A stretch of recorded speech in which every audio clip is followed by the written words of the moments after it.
नमो नमः बच्चों। आज हम सप्तम कक्षा के प्रथम पाठ यानी सुभाषितानी को करेंगे। सुभाषितानी, सु यानी कि अच्छी, भाषितानी का अर्थ होता है बच्चे बातें, वचन। ठीक है, सु का अर्थ होता है अच्छी, भाषितानी यानी बातें या वचन। तो अच्छी बातें, अच्छी अच्छी बातें। ठीक है, तो इनमें हम सबसे पहला श्लोक है हमारा, पृथिव्यां त्रीणि रत्नानि जलम अन्नम सुभाषितम मूढ़ै पाषाण खंडेषु रत्न संज्ञा विधीयते। ठीक है, तो इसमें है बच्चे जैसे पृथिव्यां माने पृथ्वी पर, त्रीणि रत्नानि यानी तीन रत्न हैं, तीन बहुमूल्य वस्तुएं हैं। कौन कौन सी तीन बहुमूल्य वस्तुएं हैं? जलम यानी जल, अन्नम यानी कि अन्न, अनाज, अनाज भी बोलते हैं अन्न को, और सुभाषितों का अर्थ होता है अच्छी बातें।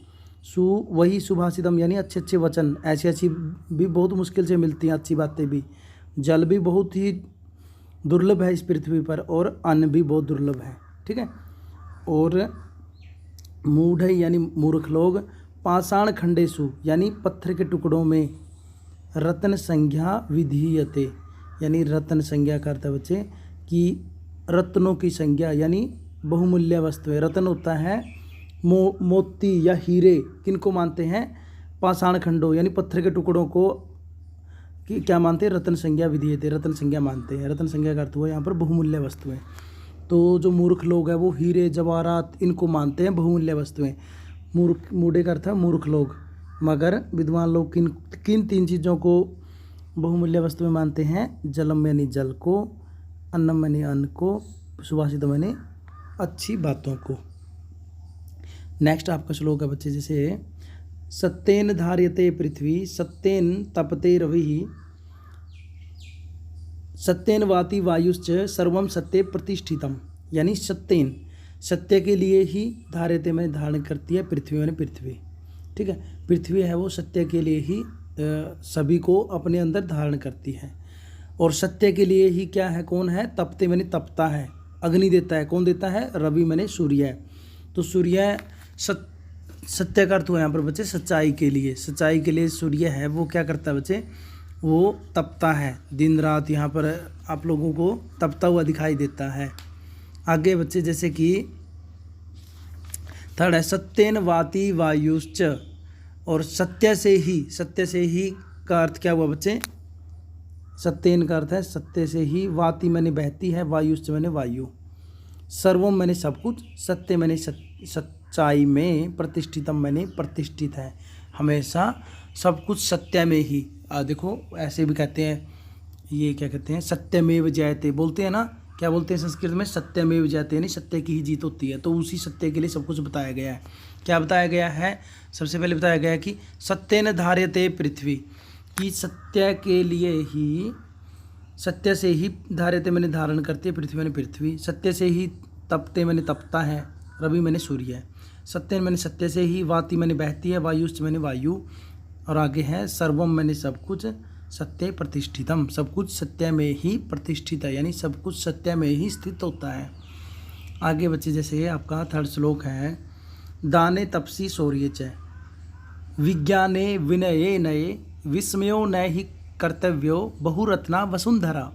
तो इसमें बच्चे दाने मैंने दान करने में, तपसी मैंने तप करने में, शौर्य मैंने बहादुरी में, ठीक है, विज्ञान मैंने साइंस में, विज्ञान में, विनय का अर्थ हुआ यहाँ पर विनयशीलता में। ठीक है, विनम्रता, जो कोई नम्र होता है व्यक्ति, ठीक है, सज्जन पुरुष होता है। न्याय में का अर्थ हुआ नीति में। तो इनमें विस्मयो न ही कर्तव्यो यानी हमें हैरानी नहीं करनी चाहिए। विस्मयो का अर्थ हुआ यहाँ पर हैरानी, न ही कर्तव्य का अर्थ हुआ नहीं करनी चाहिए।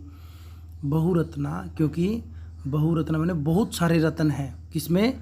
वसुंधरा मैंने पृथ्वी में। तो पृथ्वी में हर कुछ संभव है बच्चे। देखो जैसे दाने का अर्थ यहाँ पर क्या लेंगे हम? देखो दानी कौन हुए? दानवीर कर्ण को बोलते हैं हम, क्योंकि उन्होंने अपने कवच कुंडल भी दान कर दिए थे। ठीक है, इतने दानवीर हुए हैं। और मगर उनसे भी बड़े दानी मतलब कि उनके बराबर या दानी कौन माने गए हैं?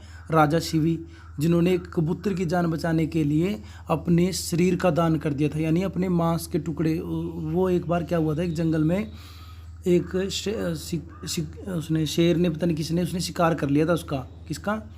कबूतर को पकड़ लिया था। और कबूतर को बचाने के लिए राजा को ये शर्त रखी थी कि आप हम कबूतर को तब छोड़ेंगे जब आप अपना जितना कबूतर भारी है उसके बराबर हमें अपने शरीर का मांस दोगे आप। तो राजा अपने शरीर का मांस दे देता है। मगर वो जो परीक्षा ले रहा था, वो शेर था जो भी था, तो वो वास्तव में भगवान होते हैं, उसको वरदान देते हैं कि तुम्हारा नाम होगा दान में। तो दान में भी बहुत बड़े बड़े तप मिलते हैं। और तप में आप लोगों ने पार्वती का तप देखा था अभी, संकल्प सिद्धिदायक है लेसन में, ठीक है। तो ऐसे उसने भी और एक ध्रुव लड़का हुआ था, एक ध्रुव, ठीक है, ध्रुव ने भी तप की थी। तो शौर्य में, बहादुरी में भी एक से एक बढ़कर है। देखो अभिमन्यु हुआ था और भीष्म पितामह थे, ठीक है। तो ऐसे ही विज्ञान में, साइंस में भी बहुत ज़्यादा विस्मय मिल जाते। तो इसलिए पृथ्वी को बहुरत्ना कहा गया है, क्योंकि बहुत ज़्यादा रत्न है इसमें पृथ्वी में। नेक्स्ट आपका 4th श्लोक है बच्चे। सद्भिरेव सह आसीत सद्भिरेव कुर्वित संगतिम। सद्भिरेव का अर्थ है विद्वानों के साथ, ठीक है, सज्जन पुरुषों के साथ। एव मैंने ही, सह आसीत मैंने उनके साथ ही बैठना चाहिए, सह मैंने साथ में, आसीत मैंने बैठना चाहिए। सद्भिरेव यानी विद्वानों के साथ ही, कुर्वित मैंने करनी चाहिए, संगति मैंने दोस्ती, संगति का अर्थ है मित्रता या साथ, उनका ही साथ रखना चाहिए, ठीक है। संगति का अर्थ है उनका साथ रखना चाहिए। सद्भि का अर्थ है विद्वानों के साथ ही, विवादम मैंने लड़ाई करनी चाहिए। देखो विद्वान के साथ लड़ाई करेंगे तो हमें इतना नुकसान नहीं करेगा वो। और मैत्रीम च, मैत्रीम का अर्थ है मित्रता, चाहे लड़ाई भी करनी है तो हमें विद्वानों के साथ ही करनी है, और मित्रता करनी है तो भी विद्वानों के साथ ही। न मने नहीं, न मने नहीं, असद्भि यानी मूर्खों के साथ, किंचित आचरित मैंने कुछ भी नहीं करना चाहिए हमें। मूर्ख के साथ ना दोस्ती करनी चाहिए, ना लड़ना चाहिए, क्योंकि मूर्ख है वो क्या पता क्या कर दे, ठीक है। ना उनके साथ बैठना चाहिए, संगति करनी चाहिए यानी, और ना उनके साथ मित्रता और विवाद करना चाहिए। आगे बच्चे, धन धान्य प्रयोगेषु विद्यायाः संग्रहेषु च आहारे व्यवहारे त्यक्त लज्जः सुखी भवेत्। तो इसमें है कि धन धान्य प्रयोगेषु, धन और धन धान्य का प्रयोग करने में हमें किन किन चीज़ों में शर्म नहीं करनी चाहिए, मतलब कि हमें संकोच नहीं करना चाहिए किस किस में, हमें धन का प्रयोग करते वक्त। विद्या या संग्रहेषु च यानी विद्या का संग्रह करने में, हमें विद्या ग्रहण करने में भी कभी संकोच नहीं करना चाहिए बच्चों।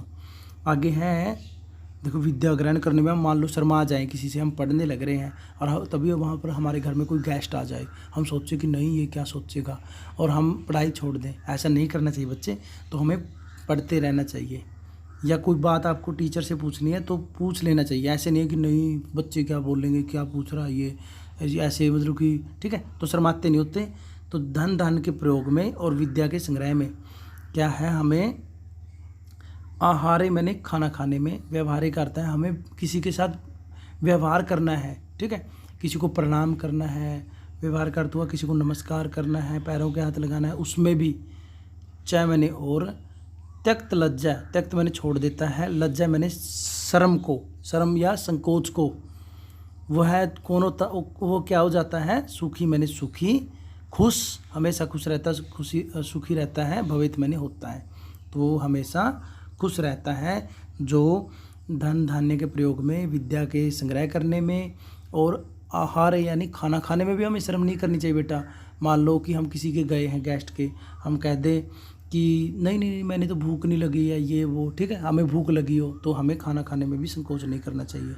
व्यवहारिक अर्थ हमें किसी को प्रणाम करना है, किसी को नमस्कार करना है, इन चीज़ों में भी हमें संकोच नहीं करना चाहिए। त्यक्त लज्जा यानी छोड़ देता है, लज्जा मैंने जो लज्जा को या शर्म को, वह क्या रहता है, सुखी भवेत, वह सुखी रहता है। लास्ट आज का श्लोक है बच्चे आपका, क्षमा वशीकृति लोके क्षमया किम न साध्यते शांति खड्ग करे यस्य किम करिष्यति दुर्जनः। तो इसमें बच्चे क्षमा वशीकृति लोके, तो इसमें है कि क्षमा, क्षमा होता है किसी को माफ़ करना, क्या होता है, माफ़ करना। वशीकृति लोके, वशीकृति का अर्थ हुआ यहाँ पर क्षमा से ही वश में किया जा सकता है सभी को, माफ़ करना ही से ही हमारे सारे के सारे वश में हो सकते हैं। वश का अर्थ हुआ हमारे अधीन हो सकते हैं। लोके मैंने संसार में, क्षमया किम न साध्यते, क्षमा यानी माफ़ करने से या क्षमा करने से, किम मैंने क्या, न मैंने नहीं, साध्यते मैंने हो सकता है, कि क्षमा करने से क्या नहीं हो सकता है, ठीक है, क्या हो सकता है, देखो शांति खड्ग करे यस्य, यानी शांति रूपी। शांति क्या होता है? किसी के साथ लड़ाई ना करना, झगड़ा ना करना। खड़ग का अर्थ है तलवार है, जो किसी के साथ ऐसा हथियार है कि वो ना लड़ाई मतलब कि अहिंसा या शांति रूपी जिसके पास हथियार है। खड़ग का अर्थ हुआ तलवार। करे मैंने हाथ में, इससे मैंने जिसके, तो शांति रूपी तलवार जिसके हाथ में है। किम करिष्यति दुर्जन है, उसका दुर्जन यानी बुरे लोग क्या कर देंगे, मतलब उसका कुछ नहीं बिगाड़ सकते। दुर्जन यानी जो बुरे व्यक्ति हैं। किम करिष्यति क्या करेंगे, कुछ नहीं कर सकते। जिसके पास शांति रूपी, जैसे देखो महात्मा गांधी के पास शांति रूपी खड़ग था। देखो वो बिना हथियारों के रहते थे, फिर भी अंग्रेज इतने डरते थे उनके पास, ठीक है, उनसे एक अकेली लाठी लेकर के चलते थे। तो ये आज का हमारा प्रथम लेसन कंप्लीट हुआ।